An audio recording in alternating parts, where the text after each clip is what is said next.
चलो, तो हमने कल इलेक्ट्रिक फ्लक्स जो सीखा लास्ट लेक्चर में, अभी वहीं से थोड़ा आगे कंटिन्यू करते हैं, बरोबर है। तो हमने इलेक्ट्रिक फ्लक्स जो सीखा उसका कंक्लूजन क्या है कि भाई इलेक्ट्रिक फ्लक्स फाई दो तरीके से फाइंड कर सकते हैं। एक, the electric flux is the surface integration of electric field, surface integration of electric field. और हमने गाउस लॉ पढ़ा। भाई गाउस लॉ क्या था? The electric flux is the ratio of total charge enclosed by the surface to the permittivity of the vacuum और the medium, जो भी around surface का जो बाजू होगा, बरोबर है। तो यहां पर देख लेते हैं कि मोरल ऑफ द स्टोरी क्या थी कि भाई हमको कोई भी फ्लक्स है वो पॉजिटिव भी हो सकता है, नेगेटिव भी हो सकता है। जो प्लस चार्ज है उसका फ्लक्स पॉजिटिव होगा और जो माइनस चार्ज था, नेगेटिव चार्ज था, उसका फ्लक्स नेगेटिव होगा। हमने एक टेम्पररी डेफिनेशन भी दी थी कि भाई जो फ्लक्स है उसको हम total number of field line के साथ एसोसिएट कर सकते हैं, हाँ कि नहीं? तो जितनी फ्लक्स की डेफिनेशन क्या थी? The total number of field lines and total number of field lines linked with the surface are known as the electric flux. और हमने ये भी सीखा था कि कोई Q चार्ज है उसमें से कितनी फील्ड लाइन हम ड्रॉ कर सकते हैं, तो Q अपॉन एप्सिलॉन नॉट उतनी फील्ड लाइन ड्रॉ कर सकते हैं। और फील्ड लाइन उसी का मतलब है फ्लक्स, मतलब flux phi is equal to Q by epsilon naught. तो यहां पर सीखते हैं अलग अलग दो तीन, मैंने बहुत सारे शब्द है यहाँ पे जो फिगर है उसमें जो सरफेसिस के साथ कितना फ्लक्स लिंक्ड होता है वो हमको गिनना है। तो सबसे पहले देखो ये पूरा सरफेस है, उसके अंदर एक plus Q positive point charge है। तो हम पॉइंट चार्ज Q में से कितनी फील्ड लाइन ड्रॉ कर सकते हैं? Q by epsilon not. और वो फील्ड लाइन कहां जाएगी? इनफाइनाइट तक जाएगी। हमने कल सीखा, फील्ड लाइंस भी सीखी। जो पॉजिटिव चार्ज है उसकी फील्ड लाइंस चार्ज से चालू होकर इनफाइनाइट तक जाएगी। मतलब मैं कोई भी सरफेस ले लूं तो सरफेस में से कितनी फील्ड लाइंस बाहर आएंगी? तो Q बाय एप्सिलॉन नॉट, और वही हो गया अपना फ्लक्स। और फील्ड लाइन बाहर कब आएगी? जब अंदर का चार्ज पॉजिटिव होगा। तो फिर यहां पे phi is equal to Q by epsilon naught, बराबर है। चलो सेकंड यहां पे सीखते हैं। तो सेकंड में क्या है कि ये अंदर कोई नेगेटिव चार्ज है तो फील्ड लाइंस कहां पर आएगी? इनवर्ड आएगी। तो फ्लक्स फाई हो जाएगा minus Q by epsilon zero. Minus Q का मतलब क्या कि जो भी चार्ज है वो नेगेटिव है, इसलिए फील्ड लाइन अंदर आएगी। तो जो भी फ्लक्स सरफेस में से इमर्जिंग आउट हो रहा है उसको हम गिनेंगे पॉजिटिव, और जो कमिंग इन है उसको हम नेगेटिव गिनेंगे। और क्या है? चलो ये एक सरफेस है और सरफेस के अंदर गौर से देखो मैंने क्या रखा है, एक प्लस Q और एक माइनस Q, मतलब एक डायपोल रखी है। और हमने कल सीखा कि भाई डायपोल का टोटल चार्ज कितना? जीरो। और जितनी पॉजिटिव चार्ज में से जितनी फील्ड लाइंस बाहर निकलेगी उतनी ही सभी की सभी माइनस Q के साथ लिंक्ड हो जाएगी। मतलब यहां से जो भी फील्ड लाइंस बाहर निकली वो सरफेस के बाहर नहीं आएगी, वो डायरेक्ट माइनस Q के अंदर चली जाएगी। तो फिर सरफेस के बाहर कितनी फील्ड लाइंस आई? एक भी नहीं। तो फिर हम लिख सकते हैं कि फ्लक्स कितना? जीरो। और हम गॉस लॉ से भी बोल सकते हैं कि भाई ये सरफेस है, सरफेस के अंदर चार्ज कितना total? Plus Q minus Q zero. वैसे भी अकॉर्डिंग टू गॉस लॉ वो भी फ्लक्स जीरो आएगा। यहां पे देखो ये तो सेम है। मैंने एक यहां पे सिलेंडर रखा सिलेंडर के अंदर हमने एक चार्ज रखा। सिलेंडर के अंदर कितना चार्ज है? Q। और एक Q जो चार्ज है उसकी फील्ड लाइंस कितनी बार आएगी? Q by epsilon not. मतलब यहां पे लिंक फ्लक्स कितना होगा? Q by epsilon naught. फिर ये फिगर देखो यहां पे, भाई यहां पर कंप्लीट सिलेंडर था, मैंने इसको बीच में से काट दिया, यहां से बीच में से काट दिया यहां से, और मैंने चार्ज कहां रखा? उसके एक एंड पॉइंट पे। यह पूरा सिलेंडर लेको, लेकिन चार्ज यहां की जगह पर आप एक एंड पॉइंट पे रखोगे। तो मैंने उसके एक एंड पॉइंट पे रखा, तो फ्लक्स कितना? तो भाई हम ये मान सकते हैं कि मानो कि मैंने यहां पे चार्ज रखा है और हमको इतना जो पोर्शन है उसके साथ फ्लक्स गिनना है, तो हमको सबसे पहले ये चार्ज को कवर करना पड़ेगा पूरा, क्योंकि गॉस लॉ हम क्लोज सरफेस के लिए हम अप्लाई करेंगे, तो फिर उसको कवर करना पड़ेगा। तो मैं काम करूंगा ये जो है सिलेंडर ऐसा ही सेम सिलेंडर में यहां पे आप मान सकते हो ये सिलेंडर, और इसमें से जो भी फ्लक्स होगा, जो भी number of field lines generate होगी, वो फील्ड लाइंस हाफ इधर जाएगी और हाफ इधर जाएगी। टोटल फील्ड लाइंस कितनी जनरेट होगी? Q अपॉन एप्सिलॉन नॉट, लेकिन उसमें से ये सिलेंडर में कितनी आएगी? हाफ। मतलब इसके साथ लिंक फ्लक्स कितना होगा? तो phi is equal to Q by 2 epsilon 0, बरोबर है। इसके साथ कितना है? Q बाय एप्सिलॉन 0, क्योंकि पूरा चार्ज सिलेंडर के अंदर है, लेकिन यहां पर जो चार्ज है वो सिलेंडर की एक सरफेस पे है, एक साइड पे है, बरोबर, सर्कुलर सरफेस पे, तो वहां पे फ्लक्स कितना हो जाएगा? हाफ हो जाएगा। तो phi is equal to Q by epsilon naught.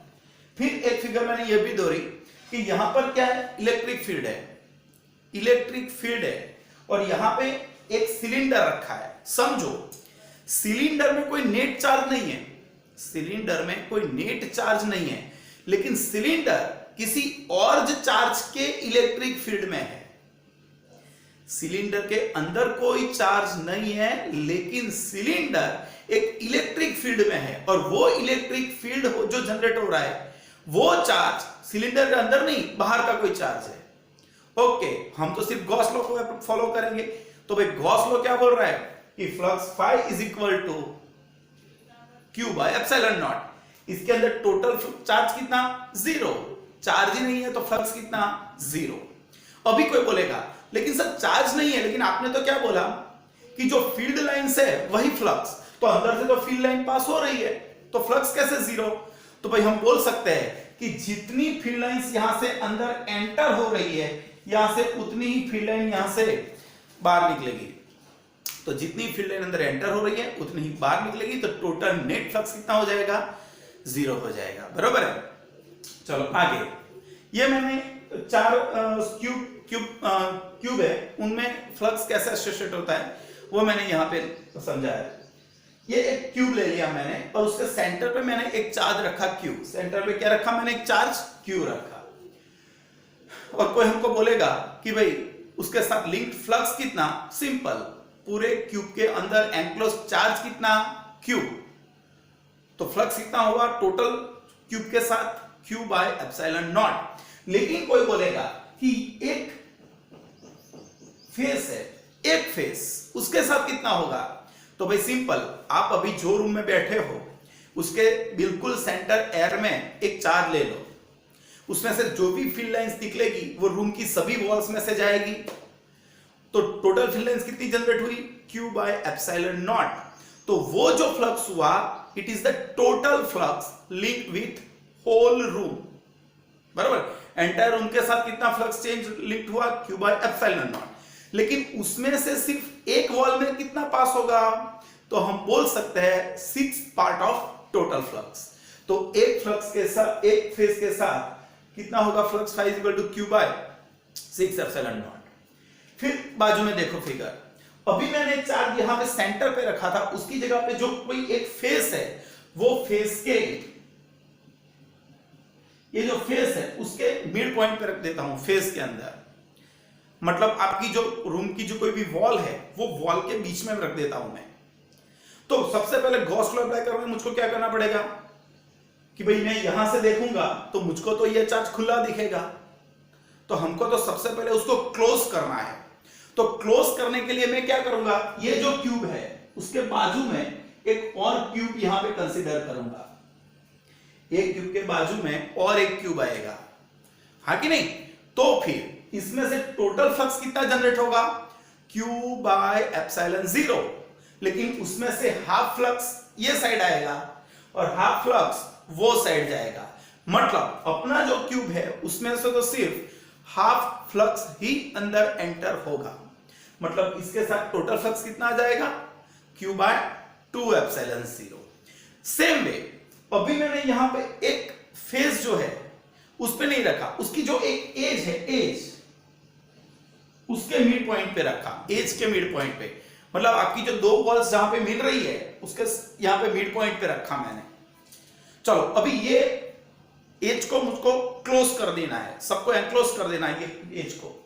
तो मुझको कितने क्यूब कंसीडर करने पड़ेंगे? तो सबसे पहले इसके बाजू में एक आप ऐसे करोगे तो ये एक क्यूब बनेगा।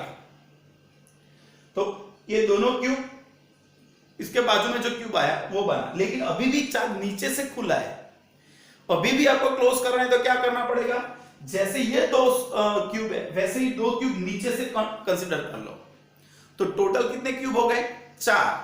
तो पता चल रहा है ये जो एज है उसके मिड पॉइंट पे आपने चार्ज रखा क्यूब, अभी इसको आपको एनक्लोज करना है टोटल। तो क्या करना पड़ेगा, इसके बाजू में एक क्यूब कंसीडर करो, ठीक से दिमाग से सोचो, और सेम वे बाजू में रखोगे फिर भी नीचे से खुला है, नीचे से खुला है तो आपको तो क्लोज करना है, तो नीचे भी 2 क्यूब और रखने पड़ेंगे। तो टोटल क्यूब्स हो गए 4। टोटल फ्लक्स हो गया कितना, क्यू चार्ज में से टोटल फ्लक्स हो गया क्यू बाय एप्सिलॉन नॉट, लेकिन वो तो 4 क्यूब में से पास हो रहा है, तो अपने एक क्यूब में से कितना होगा, तो Q by 4 epsilon naught. Same way अभी ये जो स्फीयर क्यूब, वो क्यूब के एक कॉर्नर पर, एक कॉर्नर जो है वहां पे हम रख देंगे, बराबर है। तो चलो इसके साथ लिंक फ्लक्स हमको गिनना है, तो क्या करेंगे भाई, क्यूब के साथ इसको एनक्लोज्ड करना है, तो बोलो क्या करेंगे। तो सबसे पहले क्यूब कंसीडर करेंगे, एक क्यूब, ये क्यूब होगा इसके बाजू वाला, तो फिर वो पीछे की साइड से खुला रहेगा। सोचो आप जो रूम में बैठे हो उसके कॉर्नर को सोचो, वो कॉर्नर को आपको एनक्लोज्ड कर देना है। तो सबसे पहले तो आपकी बगल वाला रूम है उसका भी वर्टाइसिस वो है, को आपकी, आप जो भी रूम में बैठे हो उसका एक वर्टेक्स आप कंसीडर करो, बराबर है। और वो वर्टेक्स और कितने रूम का वर्टेक्स हो सकता है वो सोचो, बराबर। तो ये जो है ये क्यूब का एक वर्टेक्स ये रहा, इसके बाजू में एक क्यूब कंसीडर करूंगा तो इसका भी कॉर्नर ये होगा। ऐसे 2 मैंने कंसीडर किए, उसके पीछे 2 कंसीडर करो क्यूब, तो उनका भी कॉर्नर ये रहेगा। तो टोटल कितने हो गए, 4 क्यूब, लेकिन अभी भी ये कॉर्नर तो नीचे से खुला है, तो और भी 4 क्यूब आएंगे जो आप नीचे से रखोगे तब जाके एक कॉर्नर एनक्लोज्ड होगा। तो टोटल ये कॉर्नर 8 क्यूब्स का कॉर्नर है।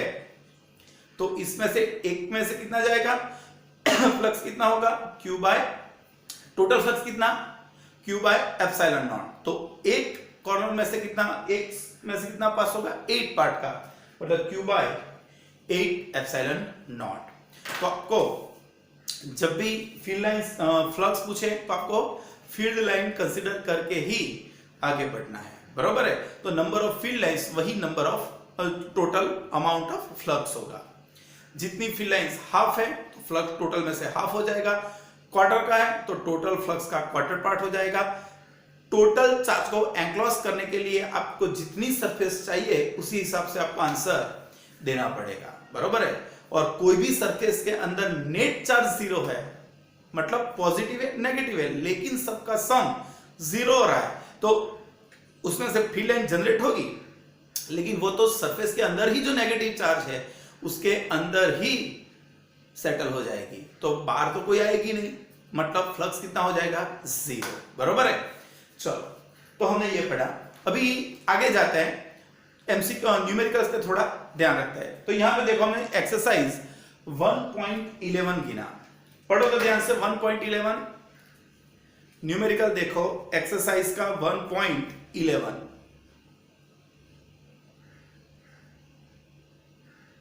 क्या है भाई, एकदम इजी है।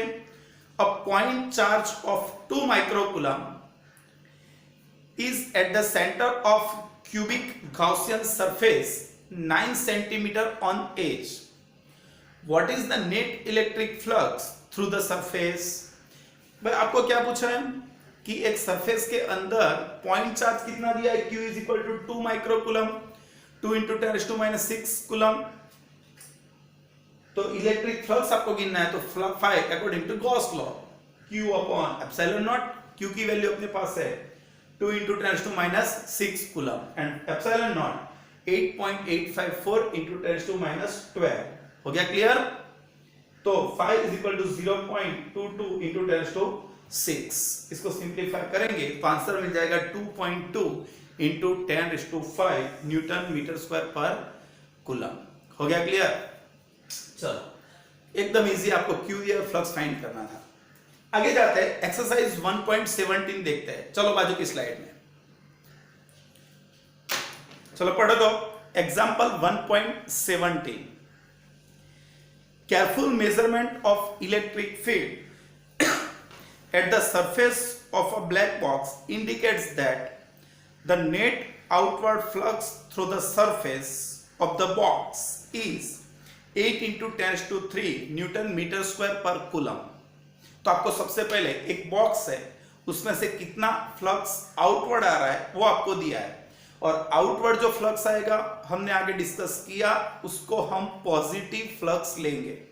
तो फ्लक्स आपको दिया है, अंदर देखो डेटा कितना है, 8 + 8 into 10⁻³ न्यूटन मीटर स्क्वायर पर कूलम। आगे बढ़ो, और क्या दिया है, what is the net charge inside the box. आपको बॉक्स के अंदर चार्ज कितना है वो फाइंड करना है। ओके, तो as per Gauss law flux is equal to Q by epsilon not, therefore charge Q is equal to 5 into epsilon 0। 5 की वैल्यू अपने पास है 8 into 10⁻³, 8.85 into 10⁻12, हाँ कि नहीं। तो हमको चार्ज मिल गया, और ये चार्ज कैसा होगा वो हमको याद रखना है, ये पॉजिटिव चार्ज होगा, हाँ कि नहीं, क्योंकि चार्ज फ्लक्स आउटवर्ड आ रहा है। तो इसको मल्टीप्लाई करेंगे तो ये आएगा 3 पॉइंट में कवर कर लेता हूं यहाँ पे, तो ये हो जाएगा -6 माइक्रो कूलम। इजी है, आपको डायरेक्ट दिया है फ्लक्स और आपको चार्ज फाइंड करना था, तो क्यू को सब्जेक्ट बना के हम फाइंड कर सकते हैं। उसमें ही बी में कुछ पूछा है, if the net outward flux through the surface of the box were 0, could you conclude that there were no charges inside the box? Why not? तो भाई मैंने आपको समझाया कि मान लो कि यहां से तो अभी फ्लक्स बाहर आ रहा था, लेकिन मान लेते हैं कि कोई बॉक्स है, उसमें से फ्लक्स बाहर नहीं आ रहा है कि अंदर नहीं जा रहा है, तो क्या उसका हम कंक्लूजन ये कर सकते हैं कि अंदर कोई चार्ज नहीं है। तो मैंने आपको आगे डाइपोल का एग्जांपल दिया कि एक सरफेस के अंदर मानो कि डाइपोल है, मतलब अंदर पॉजिटिव चार्ज भी है, नेगेटिव चार्ज भी है। पॉजिटिव में से जितनी फील्ड लाइंस बाहर निकलेगी वो सभी की सभी नेगेटिव में सेट हो जाएगी, लेकिन सरफेस के बाहर तो एक भी नहीं आएगी, मतलब सरफेस के आउटवर्ड फ्लक्स कितना हो जाएगा 0। लेकिन उसका मतलब ये नहीं है कि सरफेस के अंदर कोई चार्ज नहीं है, there is a charge but the equal amount of positive and negative charge, hence the no net, one has to say no net charge inside the surface. Clear? तो यहां पे लिखा है if net outward flux coming out of the box is 0, one cannot say that there is no charge inside the box. There may be charge in the box, but magnitude of positive charge and negative charge is equal, hence no net charge enclosed by the flux. बराबर है? चलो हो गया clear? आगे एकदम easy था। आगे 1.20 देख लेते हैं। क्या भाई 1.20 पढ़ो ध्यान से। A point charge causes an electric flux of -1 into 10⁻³ Newton meter square per coulomb to pass through a spherical Gaussian surface of 10 centimeter radius centered on the charge. बराबर है? तो भाई एक सरफेस है और उसके सेंटर पे कौन रखा है, एक चार्ज रखा है, बराबर, Q, और यहां पे उसका फ्लक्स कितना दिया है भाई, लिंक फ्लक्स आपको दिया है -1 into 10⁻³ न्यूटन मीटर स्क्वायर पर कूलम। तो फ्लक्स को आपने नेगेटिव देखा, उसका मतलब सीधा क्लियर हो गया कि अंदर जो भी चार्ज है वो नेगेटिव होगा, क्योंकि फ्लक्स नेगेटिव है। ओके, आगे बढ़ते हैं। If the radius of Gaussian surface were double, how much flux would pass through the surface. Okay भाई क्या पूछा कि सबसे पहले रेडियस इतनी थी, तब फ्लक्स कितना था, इतना। अब रेडियस डबल कर दोगे, ट्रिपल कर दोगे, n टाइम्स कर दोगे, लेकिन उसके अंदर का जो एनक्लोज चार्ज है वो तो Q ही रहेगा, कोई चार्ज तो इंक्रीज होने वाला नहीं है। तो फिर एनक्लोज चार्ज नहीं इंक्रीज होगा तो फ्लक्स भी चेंज नहीं होगा। तो यहां पे मैंने लिखा है if radius is double but enclose charge will remain same, so flux enclosed will not be changed. तो फाई डैश वही आएगा -1 इंटू 10⁻³ न्यूटन मीटर स्क्वायर पर कूलम। आगे पढ़ते हैं, उसमें ही है B, what is the value of point charge.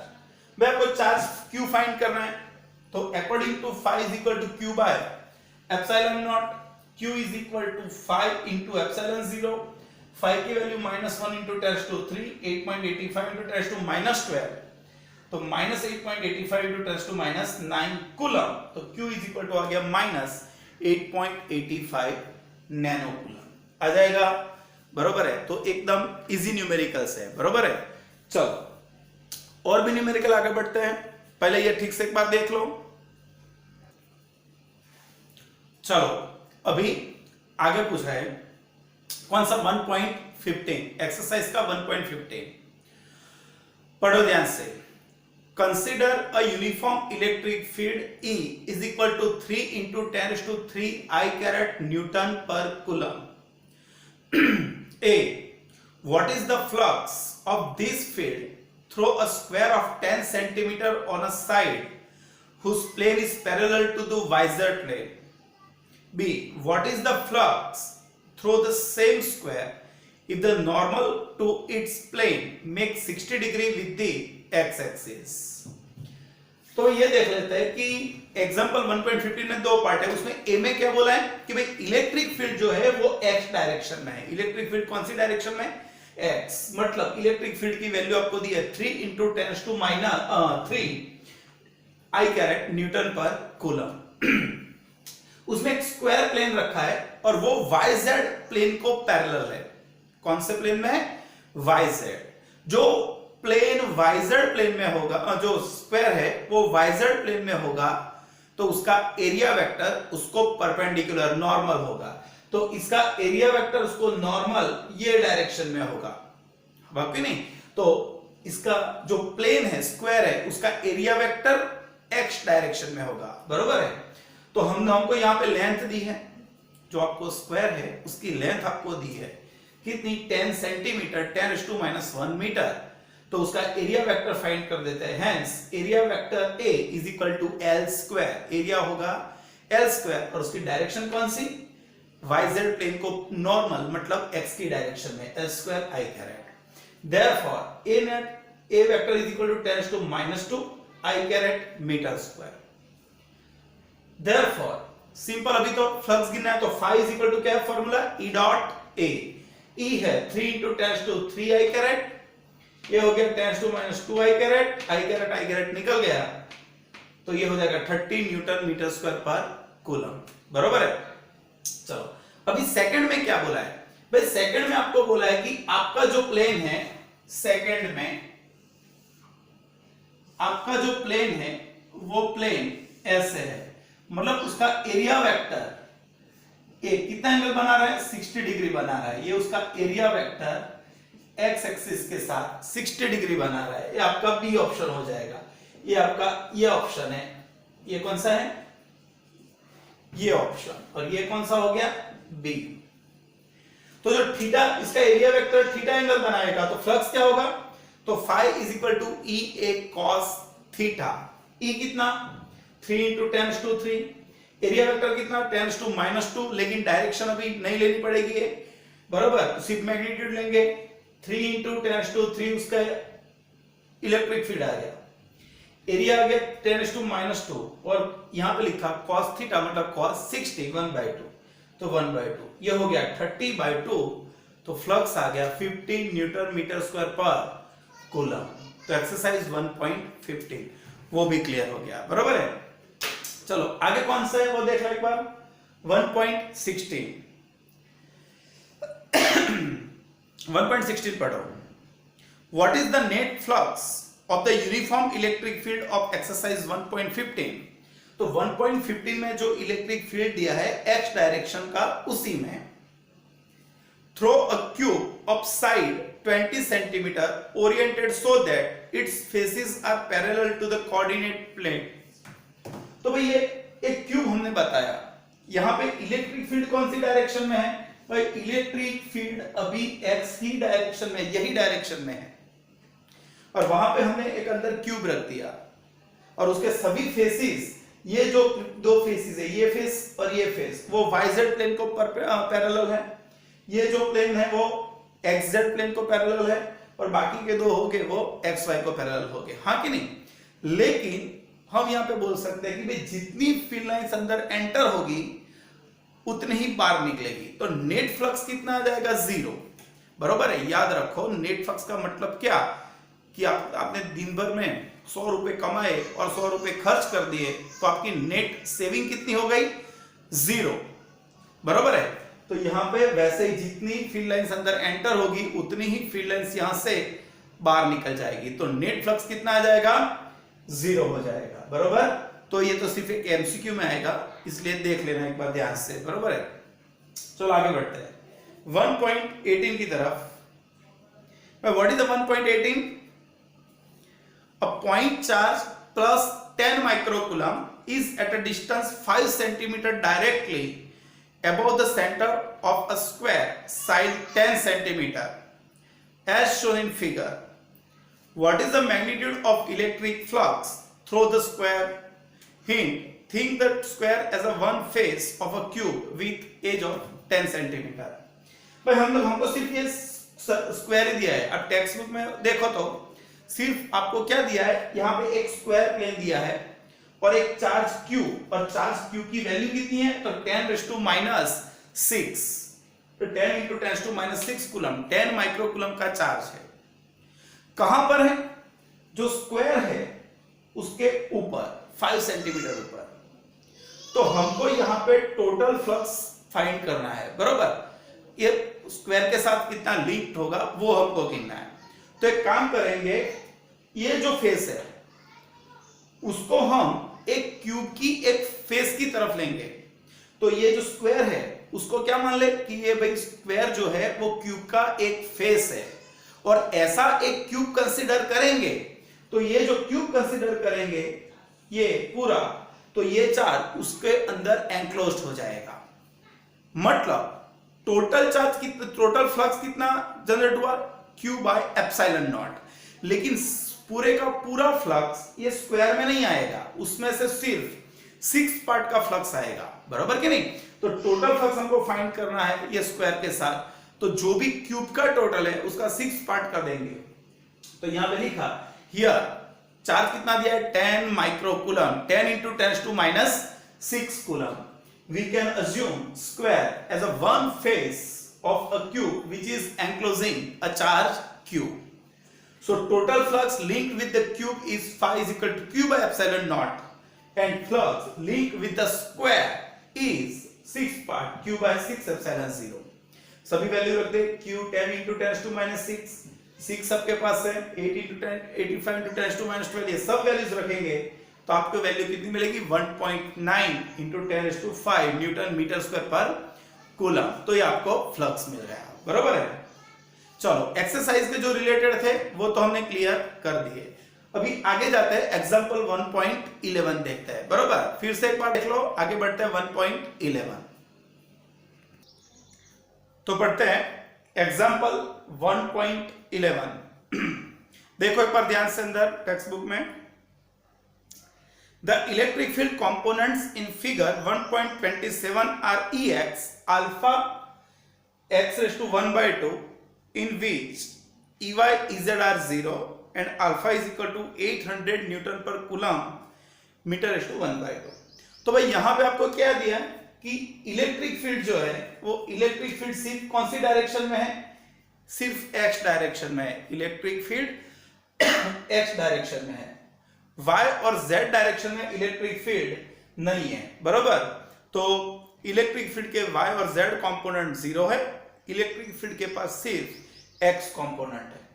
Alpha हमको दिया है 800, यहां पे यूनिट लिखना है तो Newton per coulomb metre rays to 1/2 हमको दिया है। बरोबर, ओके। तो फिर क्या बोला है, calculate the flux through the cube, total flux गिनना है क्यूब में से, and B the charge within the cube, assume that a is equal to 0.1 metre. तो आपको यहां पे एज्यूम करने को बोला है कि जो side length of side of cube is 0.1 metre. तो यहां पे सबसे पहले तो what is the area of each face, small a is equal to a square. Area कितना हो जाएगा, a is equal to a square, क्योंकि स्क्वायर होगा, इसकी लेंथ विड्थ दोनों ए होगा, तो स्क्वायर एरिया हो जाएगा हर एक फेस का ए स्क्वायर। तो अभी हमने क्या सीखा कि भाई ये जो क्यूब रखा है फिगर में, उसमें जो जो फेसिस कौन से प्लेन में है, एक्स जेड और एक्स वाई प्लेन में। भाई एक्स वाई मतलब ये जो प्लेन होगा एक्स और वाई का, उसका एरिया वेक्टर जेड डायरेक्शन में होगा, और जो प्लेन जो फेस एक्स और जेड इसको पैरेलल होगा, मतलब ये, उसका एरिया वेक्टर वाई को पैरेलल होगा। मतलब क्यूब के 6 फेसिस में से जो फेसिस एक्स वाई प्लेन और एक्स जेड प्लेन को पैरेलल होंगे, उनके एरिया वेक्टर वाई डायरेक्शन और जेड डायरेक्शन में होंगे, हाँ कि नहीं। और इलेक्ट्रिक फील्ड कौन सी डायरेक्शन में है, एक्स डायरेक्शन में। मतलब थीटा 90 बनेगा, और वो 4 फेसिस के साथ लिंक फ्लक्स कितना हो जाएगा, 0। फिर से एक बार सुन लेना, बरोबर है। तो it is clear that the flux passing through the faces parallel to the plane xy plane and xz plane is 0 because their area vectors are perpendicular to electric field।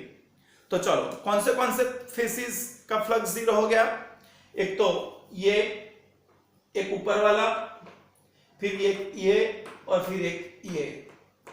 तो बाकी कौन से रहे, जो बाकी रहे उसको मैंने ऐसे क्रॉस लाइन में बताया, ये 2 फेसिस बाकी रहे। अभी मान लो कि इलेक्ट्रिक फील्ड यूनिफॉर्म होता, तो जितना इलेक्ट्रिक फील्ड यहां पे होता उतना ही इलेक्ट्रिक फील्ड यहां पे होता, तो जितनी फील्ड लाइंस अंदर एंटर होती उतनी ही बाहर निकल जाती, तो नेट फ्लक्स कितना आ जाता, 0। लेकिन यहां पे इलेक्ट्रिक फील्ड को देखो, what is electric field, Ex is equal to alpha into x raised to 1/2। it means the electric field depends upon the x coordinate x, and we know two faces have different x coordinate। ये origin से कितना दूर है, a, और ये कितना दूर होगा, तो यहां से a और a, the total distance of this face is 2a। सो यहां का इलेक्ट्रिक फील्ड होगा, यहां का इलेक्ट्रिक फील्ड क्या, अल्फा a रेज़ टू 1/2, क्योंकि उसका x कोऑर्डिनेट यहां पे a बनेगा। तो ये जो लेफ्ट फेस है उसका electric field alpha a raise to 1/2 होगा, और यहां का electric field, put x is equal to 2a in this equation, then the electric field at the right faces is alpha, x की जगह पे 2a रेज़ टू 1/2 हो जाएगा, बरोबर है ना। तो फिर अपने पास सिंपल, और ये दोनों के एरिया वेक्टर, इसका एरिया वेक्टर ये डायरेक्शन में होगा और इसका एरिया वेक्टर ये डायरेक्शन में होगा। तो जो राइट साइड पे जो फेस है उसका एरिया वेक्टर इलेक्ट्रिक फील्ड के साथ 0 एंगल बनाएगा, और उसका एरिया वेक्टर इलेक्ट्रिक फील्ड के साथ, इलेक्ट्रिक फील्ड कौन सी डायरेक्शन में, पॉजिटिव एक्स डायरेक्शन में, और इसका एरिया वेक्टर नेगेटिव डायरेक्शन में होगा, तो दोनों के बीच का एंगल 180 डिग्री होगा, हाँ कि नहीं। तो यहां पे देख लेते हैं क्या भाई, flux link with the face at left side. तो यहां पे जो है उसके side link flux φ1 is equal to E1 A1 cos 180। E1 कितना, alpha a raise to 1/2, area कितना, a स्क्वायर, cos 180 -1, तो ये हो गया माइनस अल्फा 1/2 प्लस 2, मतलब a रेज़ टू 5/2। ये जो फ्लक्स आया वो जो लेफ्ट साइड का फेस है उसके अंदर एंटर हुआ, हाँ कि नहीं। अभी इसके साथ गिनना है, तो flux link with the face at right side is φ2 is equal to, what is the equation, E2 A2 cos theta, but theta is 0 and E2 is alpha and x coordinate is 2a, so the electric field alpha into 2a raised to 1/2, and what is the area, a square, so the 2 raised to 1/2 is √2 alpha a raised to 5/2। तो हमको यहां पे मिल गया φ2 and φ1, बराबर है। so the total net flux link is phi is equal to φ2 plus φ1, ये कितना आ गया, √2 alpha a raised to 5/2 and alpha a raised to 5/2।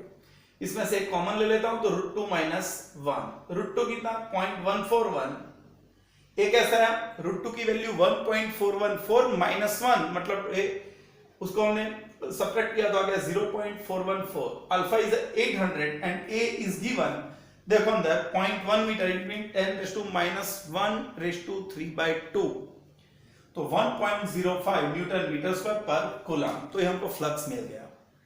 और क्या पूछा है बी में, calculate charge in the cube. चलो क्यूब के अंदर कितना चार्ज है वो भी हमको गिनना है. तो according to which law, Gauss law, phi is equal to q by epsilon naught, therefore q is equal to phi into epsilon 0. Phi is equal to 1.05 and epsilon 0 is equal to 8.854 into 10⁻⁻12. Therefore q is equal to 9.27 into 10⁻⁻12 coulomb. हो गया. तो ये numericals भी आने चाहिए. आगे बढ़ते हैं और दो न्यूमेरिकल्स गिनते हैं. चलो अब एग्जांपल 1.12 देख लेते हैं एक बार. बरोबर है, ध्यान से पढ़ो उसका डेटा. क्या लिखा है, an electric field is uniform and is the positive x direction for positive x and uniform with the same magnitude but in the negative direction x direction for negative x. If it is given that E is equal to 200 I Newton per I caret Newton per coulomb for x greater than 0 and E vector is equal to minus 200 I caret Newton per coulomb for x less than 0.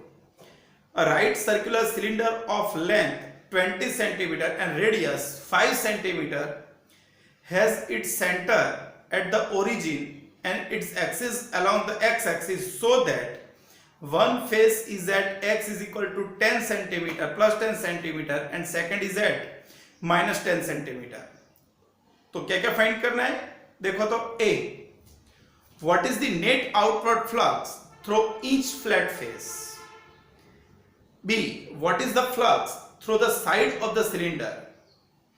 C, what is the net outward flux through the cylinder and D, what is the net charge inside the cylinder. भाई थोड़ा typical question है तो हमको पता चलना चाहिए क्या है.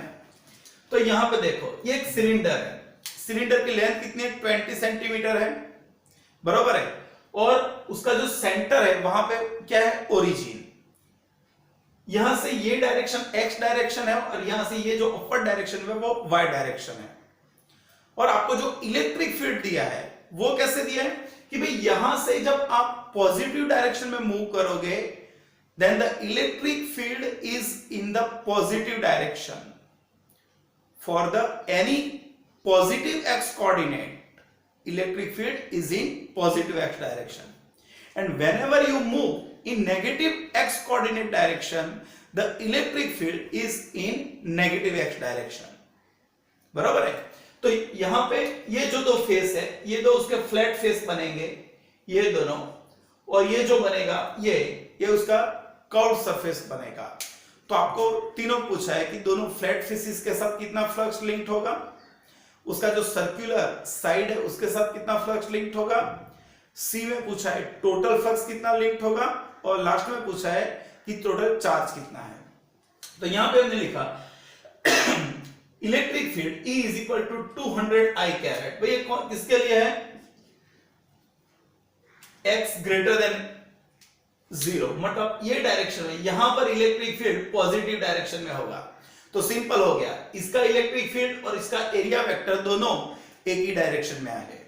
And E is minus 200 I caret Newton per coulomb for x less than 0. तो आप जब नेगेटिव डायरेक्शन में जाओगे तो यहां पे इलेक्ट्रिक फील्ड नेगेटिव डायरेक्शन में ही है, मतलब इसका एरिया वेक्टर और इलेक्ट्रिक फील्ड दोनों एक ही डायरेक्शन में होंगे. बराबर है. Okay, and we have given the radius of each flat circular face. बस सर्कुलर फेस की रेडियस कितनी है 5 सेंटीमीटर मतलब 5 × 10⁻⁻2 मीटर. नाउ सबसे पहले क्या गिनना है, what is the flux linked with each flat face. तो flux link with flat face at right side, इसके राइट साइड पे जो फ्लक्स है फेस है उसके साथ कितना फ्लक्स लिंक्ड होगा वो हमको कैलकुलेट करना है. So what is the equation, 5 right side is equal to E dot A. हमको पता है कि यहाँ पे E is in positive x direction 200 I caret, और ये सर्कुलर है तो उसका एरिया होगा पाई आर स्क्वायर, और उसका एरिया वेक्टर भी पॉजिटिव एक्स डायरेक्शन में ही होगा। तो 200 आई caret into pi R square I caret 1 हो गया, 200 pi is equal to 3.14, R की वैल्यू रख दी तो हमको फायर मिला 1.57 न्यूटन मीटर स्क्वायर पर कूलम। सिमिलरली ये हमने राइट साइड पे फाइंड किया, तो अभी लेफ्ट साइड पे, तो भाई लेफ्ट साइड में जब जाएंगे तो flux link with the flat space at left side, तो यहां पे इलेक्ट्रिक फील्ड कौन सी डायरेक्शन में, नेगेटिव डायरेक्शन में, मतलब -200 आई कैरेट। इसका एरिया वेक्टर भी माइनस भी होगा पाई आर स्क्वायर, लेकिन कौन सी डायरेक्शन में, माइनस डायरेक्शन में। आपको लिखना था यहाँ पे आई कैरेट लिख सकते हो, लेकिन नेगेटिव आई डायरेक्शन में, तो इसकी वैल्यू भी आएगी माइनस माइनस प्लस, और ये भी होगा 1.57 न्यूटन मीटर स्क्वायर पर कूलम। हो गया।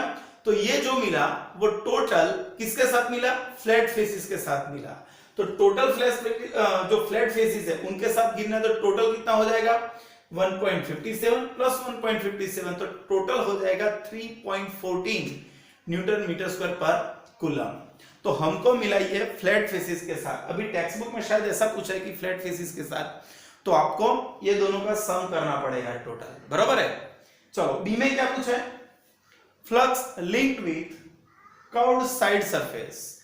जो ये कर्व्ड सरफेस है, भाई कर्व्ड सरफेस होगी तो मतलब ये होगी, तो उसका एरिया वेक्टर यहां से अपवर्ड होगा, और ये एक्स डायरेक्शन होगी, मतलब दोनों के बीच का एंगल कितना बनेगा 90 डिग्री। तो यहां पे फ्लक्स गिनना है, तो phi s is equal to E A cos theta, theta मतलब 90, तो cos 90 0, तो आपको फ्लक्स मिल जाएगा 0। तो हमने एक लेफ्ट साइड का फेस, एक राइट साइड का फेस, और साइड जो कर्व सरफेस है उसका फ्लक्स फाइंड कर दिया, तो सबका टोटल फ्लक्स, नेट फ्लक्स हम क्या करेंगे, सबका सम। तो phi r is equal to phi l plus phi s, phi r कितना 1.57 प्लस 0, तो ये हो गया 3.14 न्यूटन मीटर स्क्वायर पर कूलम। चलो ये हमको टोटल फ्लक्स मिल गया। अभी फाइंड क्या करना है, D, total charge inside this cylinder. तो हमको पता है what is the Gauss law is equal to phi is equal to q by epsilon not, therefore the q is equal to phi into epsilon nought. What is the phi 3.14 and epsilon 0 8.854 into 10⁻12, तो Q आ गया 2.78 into 10⁻11 coulomb. ये आपको total charge मिल जाएगा, बरोबर है, cylinder के अंदर। हो गया क्लियर। चलो आगे बढ़ते हैं, एडिशनल एक्सरसाइज का और एक न्यूमेरिकल है वो काउंट कर लेते हैं, बरोबर है। चलो आगे कर लेते हैं एडिशनल का 1.26, बरोबर है।